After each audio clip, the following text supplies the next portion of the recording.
A disturbing trend. Dangerous weapons are falling into the hands of teens committing crimes at a concerning pace. They are turning handguns into machine guns. Tonight, Chris Nakamoto and the investigative unit with why the wartime weapons should be concerning for the community. Sylvia, the guns are so dangerous they can't even be test fired in a lab like most other weapons. Instead, it takes people from the ATF and detectives going to a special firing range to test them. And it's a trend that only started showing up in the last year. So pull the trigger, one shot, release, pull again. This Glock, a handgun, has the capability of firing like a machine gun. It's the type of weapon that law enforcement on the streets of Baton Rouge are beginning to see with increased frequency.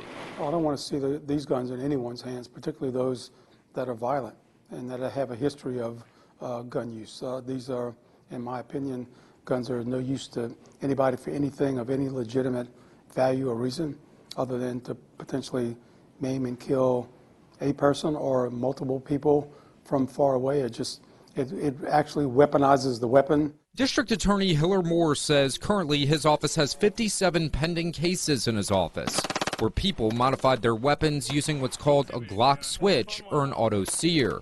It allows you to fire bullets in rapid succession with a single touch of the trigger. We have seen many Glock switches, not only in the hands of adults, but also juveniles, which is also troubling. So it's something that we're very concerned about. We have now tried to charge as many people as we can with machine gun violations versus just a regular felon in possession. We also want to add that machine gun charge, which carries up to 10 years. The problem is that machine gun violation is not considered a crime of violence. So if someone is prosecuted and convicted for carrying one of these Glock switches, a loophole in Louisiana law does not prohibit them from carrying a gun in the future.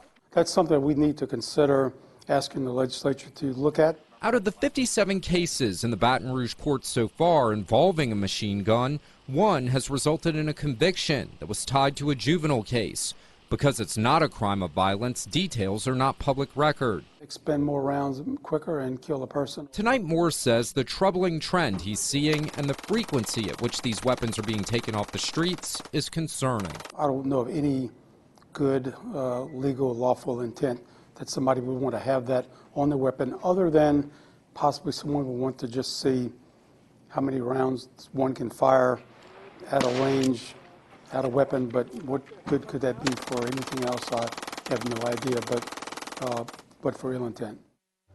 Right now, district attorneys across the state are also seeing this. Moore says he's been in touch with his counterparts in New Orleans that are also seeing similar trends. Louisiana law classifies a gun as a machine gun if it discharges more than 8 cartridges without reloading. Federal law only requires more than 1 bullet to be discharged. Moore says the discrepancy in state versus federal laws also needs to be addressed. Sylvia?